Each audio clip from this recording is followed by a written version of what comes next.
بعد فقد قال الله سبحانه وتعالى في كتابه المجيد وفرقانه الحميد وهو أصدق القائلين وقوله الحق بسم الله الرحمن الرحيم إذ قال ربك للملائكة إني خالق بشرا من طين صلوات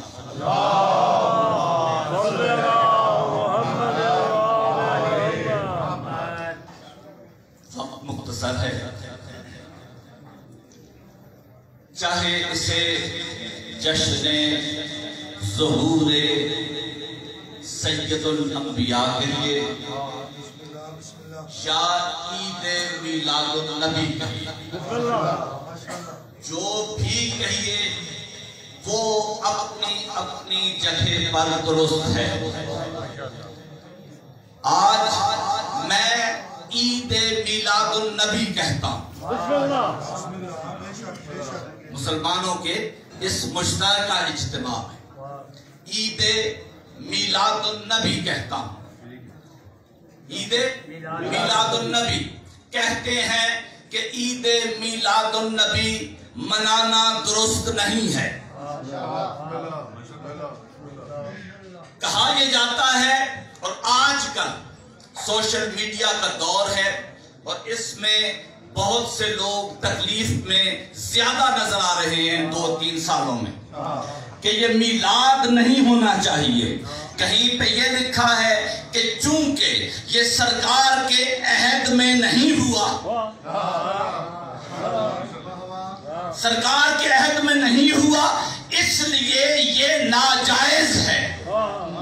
میں نے خود پڑھا ہے، یہ پوسٹ میں نے خود پڑھی ہے، چونکہ سرکار کے عہد میں نہیں ہوا اس لیے ناجائز ہے۔ میں نے جواباً اپنے دماغ میں یہ سوچ رکھا ہے کہ کبھی مل جائے تو جواب دوں گا کہ اگر یہ سرکار کے عہد میں نہیں تھا اور ناجائز ہے تو تو بھی سرکار کے عہد میں نہیں تھا۔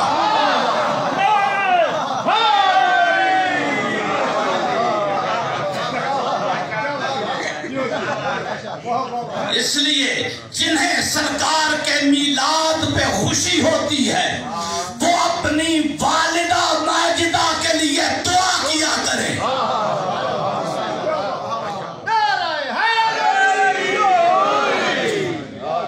ایک جملہ اور سن لو، مسلمانوں کی ساری کتابوں میں، یہ قرآن مجید پہ میرا ہاتھ ہے، مسلمانوں کی ساری کتابوں میں ایک روایت ملتی ہے کہ سرکار ہر سوموار والے دن، ہر سوموار والے دن اپنی تشریف آوری کے حوالے سے، فکرہ کہتا ہوں، اپنے میلاد کے حوالے سے سرکار ہر سوموار کے دن روزہ رکھتے تھے۔ سنا ہوا ہے نا؟ ہر سوموار کے دن سرکار روزہ رکھتے تھے۔ اب ایک حدیث قدسی ہے، طویل حدیث قدسی ہے، اس کا ایک جملہ سن لو۔ اللہ فرماتا ہے کہ الصوم عید للرسل واولیاء، روزہ میرے رسولوں کی بھی عید ہے، میرے ولیوں کی بھی عید ہے۔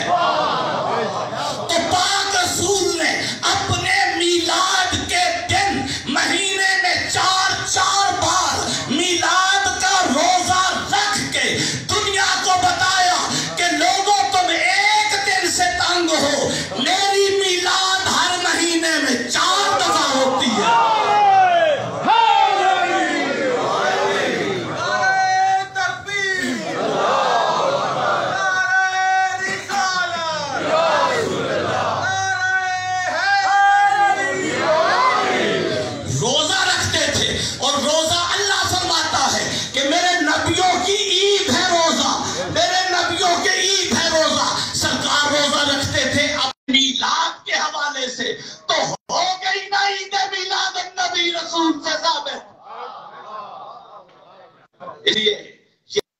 جس کو تکلیف ہو اسے رسول کے آنے کی تکلیف ہے کہ یہ بنو ہاشم میں کیوں آیا۔ تکلیف یہ نہیں کہ کیوں آیا رسول، تکلیف یہ ہے کہ بنو ہاشم میں کیوں آیا، ایک اور خاندان، ایک بدنام خاندان، اس میں کیوں نہیں آیا۔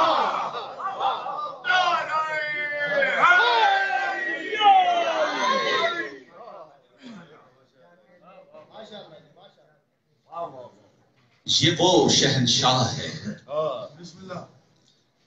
کہ جس کا ذکر کیا جائے نا تو لوگ کہتے ہیں شرک کر رہا ہے، جب بولا جائے تو کہتے ہیں شرک کر رہا ہے، مشرک ہو گیا ہے۔ یہ شام کے ایک دربار میں کعب بن ماتے نام کا ایک عیسائی عالم،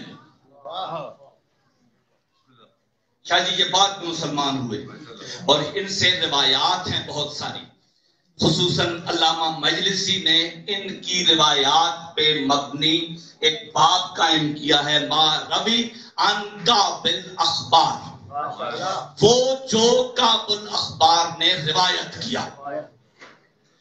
وہ شام کے دربار میں گیا، وہاں پہ کسی شخص نے کہا کہ کعب تو توریت اور انجیل کا بہت بڑا عالم ہے، ہمیں اپنے رسول کے بارے میں، ہمارے رسول کے بارے میں جو انجیل میں ہے اور توریت میں ہے ہمیں وہ سنا۔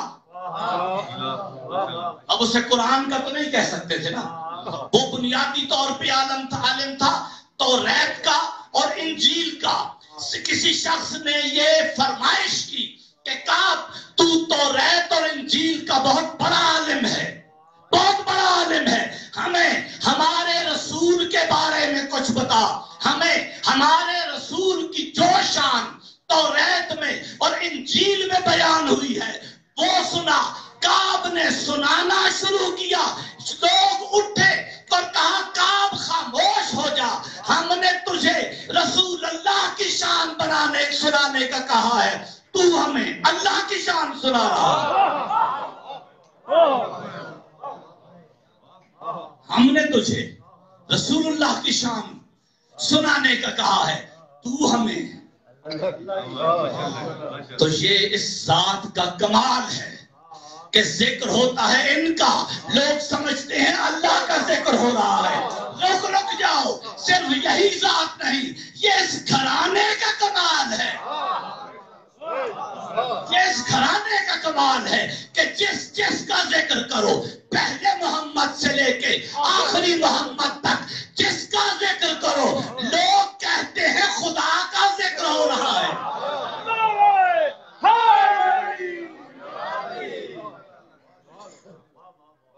یہ اللہ کے بندے ہیں۔ آیت پڑھیے، میں نے کیونکہ مجھے بتایا گیا ہے کہ میرے بھائی ذاکر صاحب یہ مغرب کی اذان کے بعد پڑھیں گے، تو اس لیے میرے پاس 5-7 منٹ ہیں ابھی، اس آیت پہ بات نہیں کرتا، یہ قرآن مجید کو میں نے بند کر دیا۔ میرا آقا جس کا آپ میلاد منا رہے ہیں،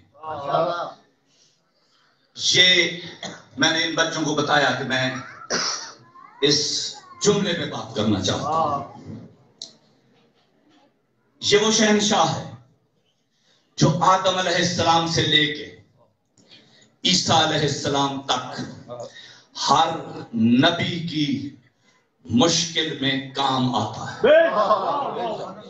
رک کے سننا، آدم علیہ السلام سے لے کے عیسیٰ علیہ السلام تک ہر نبی کی مشکل میں میرا آقا، میرا رسول یہ کام آتے ہیں۔ بھائی رکو، میرا رسول وہ ہے کہ اللہ فرماتا ہے کہ میرا حبیب تیرے چہرے اور سینے کے پسینے سے میں نے نبی بنائے ہیں، تیرے چہرے اور تیرے سینے کے پسینے سے نبی میں نے بنائے ہیں۔ تو محمد کے پسینے کا قطرہ گرا، آدم بنا، محمد کے پسینے کا قطرہ گرا نوح بنا، محمد کے پسینے کا قطرہ گرا ابراہیم بنا، سلیمان بنے، داؤد بنے، موسیٰ بنے، عیسیٰ بنے، پسینے کے قطرے سے، محمد کے پسینے کے قطرے سے نبی بنتے ہیں۔ اب فیصلہ تم خود کر لو، جس کے پسینے سے نبی بنتے ہیں اس کے لہو سے کیا بنتا ہے؟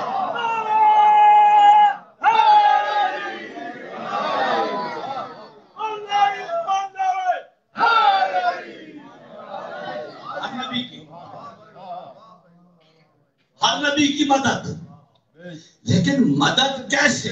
ایک بات سمجھ لو، یہ حضرت یوسف علیہ السلام کی جدائی میں ان کے بابا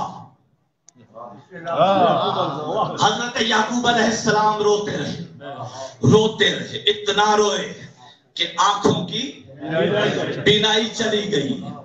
حضرت یوسف علیہ السلام کو جب پتا چلا تو انہوں نے ایک کرتا دیا کہ جاؤ یہ میرے بابا کی آنکھوں پہ لگاؤ، بینائی لوٹ آئے گی۔ میں حیران ہوتا رہا، اللہ کا نبی ہے حضرت یعقوب علیہ السلام، علم نبوت سے کیا کیا نہیں جانتے ہوں گے۔ انہیں معلوم تو ہونا چاہیے تھا کہ یوسف کے کرتے کو آنکھوں سے لگایا جائے، معلوم تو ہونا چاہیے تھا نا۔ اب گھر میں حضرت یوسف علیہ السلام جب بھائیوں کے ساتھ گئے تو اپنے ایک لباس ہی میں تو گئے تھے، یا کہیں کسی کتاب میں لکھا ہو کہ نہیں وہ اپنے کپڑے صندوق میں بھر کے لے کے گئے تھے، کوئی کپڑا گھر میں نہیں چھوڑا، نہیں نا، اپنے لباس میں گئے۔ اور پھر حضرت یعقوب کو علم ہونا چاہیے تھا کہ یوسف کے کرتے کو اگر آنکھوں کے ساتھ لگایا جائے تو بینائی لوٹ آتی ہے، بینائی لوٹ آتی ہے۔ نہیں ہوا، ایسا نہیں ہوا، کوئی کو کرتا نہیں لگایا حضرت یعقوب نے، وہی کرتا آنکھوں سے لگایا جو حضرت یوسف نے بھیجا، جو حضرت یوسف علیہ السلام نے بھیجا، اس کرتے کو آنکھوں سے لگایا۔ اب جن کی گواہی، جن کی سچائی کی گواہی قرآن دیتا ہے، آؤ ان سے پوچھیں یہ سلسلہ کیا ہے۔ جس شہنشاہ کا میں نام لینے والا ہوں اس کا بھی آج جشن ہے، یہ بھی صادق، اس کا بابا بھی صادق، اس کے بابا کا بھی جشن ہے، بیٹے کا بھی جشن ہے، اس کا بابا صادق کافروں کے سامنے، بیٹا صادق منافقوں کے سامنے۔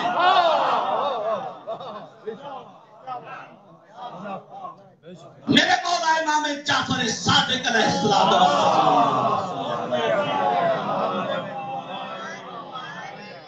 پوچھا گیا کہ یہ یوسف علیہ السلام کے کرتے کا سلسلہ کیا ہے؟ تو حضرت کشاف الحقائق نے فرمایا کہ بندہ خدا، جب میرا نانا محمد، پڑھ دیجئے درود،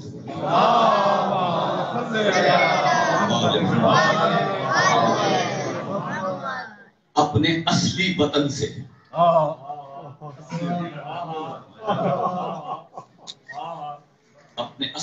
سے فرش کی طرف آئے، کیوں آپ حیران کیوں ہوئے؟ اسمہ احمد علی العرش و محمد علی الفرش، محمد وہ ہے جس کا وہاں پہ احمد نام ہے، یہاں پہ محمد نام ہے، اور یہ احمد کو محمد بنا کے بھیجنے کو کہتے ہیں عید میلاد النبی۔ جب اپنے وطن کو چھوڑ کے اللہ نے انہیں زمین کی طرف بھیجا تو میرے بابا کا ایک کرتا اترا ہوا کرتا مولا محمد مصطفیٰ کی ایک جسم سے کی اترن کو اتار کے اللہ نے عرش پہ رکھ دیا.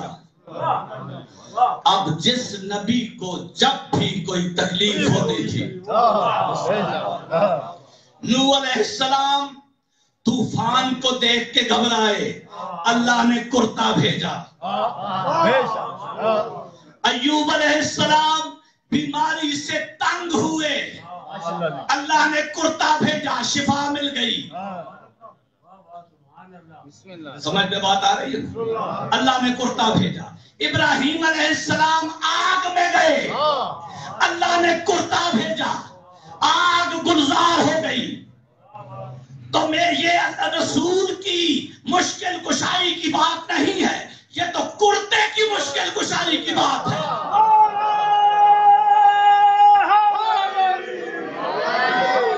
جس کا کرتا،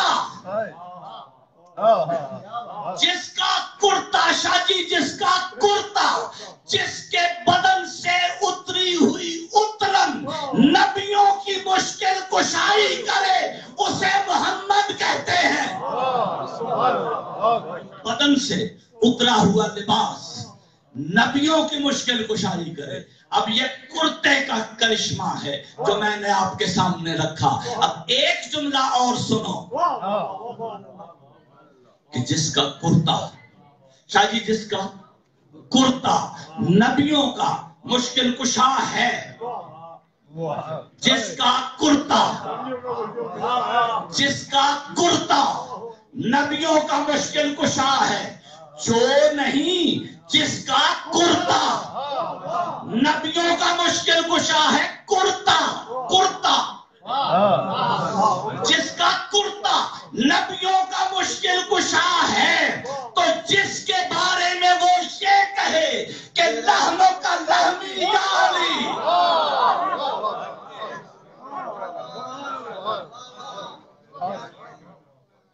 تکلیف ہوتی ہے بہت سے لوگوں.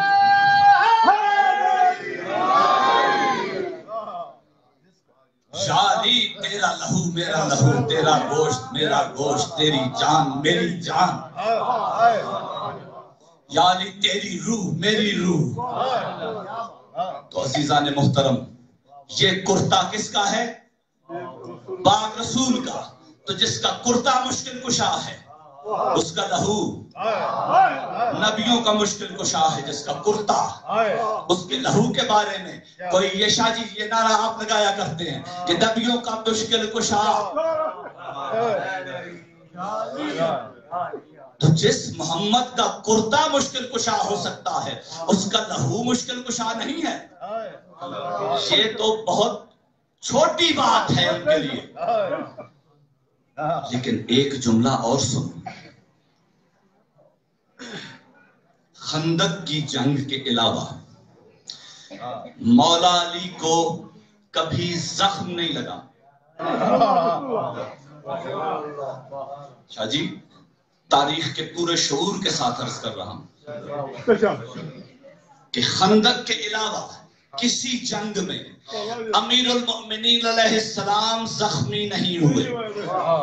خندق میں جب زخمی ہوئے نا، تو پاک بی بی سیدہ نے ایک چھوٹا سا کرتا جو صرف سینے تک آتا تھا،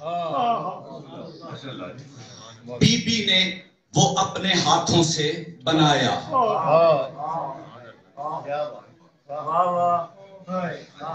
اور مولا علی نے وہ کرتا پہنا. اس کے بعد کسی جنگ میں مولا زخمی نہیں ہوئے. سمجھ میں بات آئی؟ جو اللہ نے کرتا سنبھال کے رکھا ہوا تھا، وہ تو نبیوں کی مشکل کشائی کرتا ہے.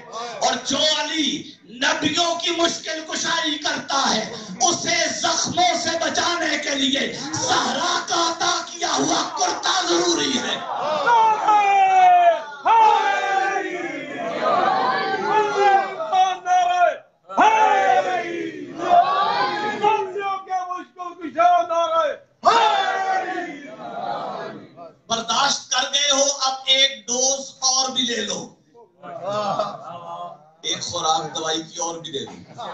جو برداشت ہو گئی نا، اس سے ایک خوراک اور بھی لے لے۔ اللہ نے کرتا بھیجا، کس کا تھا؟ پاک رسول کا۔ سارے نبیوں کی مشکل کشائی وہ کرتا کرتا ہے، اور سارے نبیوں کی مشکل کشائی پاک رسول کا غلام علی کرتا ہے۔ آقا رسول کا غلام جسے علی کہتے ہیں، ہم اس علی کو مانتے ہیں جو محمد مصطفیٰ کا غلام ہے۔ تو محمد مصطفیٰ کا غلام انبیاء کی مشکل کشائی کرتا ہے، اور سیدہ فاطمہ وہ ہے کہ جو علی جیسے مشکل کشا کی مشکل کشائی کرتی ہے۔ اور رکو ایک دن پاک جاؤ اپنی اپنی کتابوں میں کھولو اور پڑھو حدیث قصہ۔ پاک رسول آئے اور کہا بیٹا بدن میں ذوف محسوس کرتا ہوں، میری بچی اپنی چادر دے۔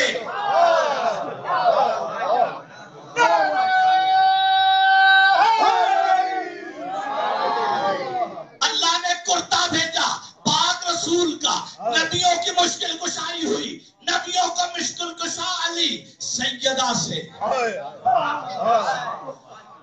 کرتا لیتا ہے۔ سیدہ مشکل کشا ہوئی مولا علی کی، لیکن جب رسول نے حدیث قصہ والے دن پاک بی بی سے چادر مانگی کہ بیٹا بدن میں ذوف ہے، اپنی چادر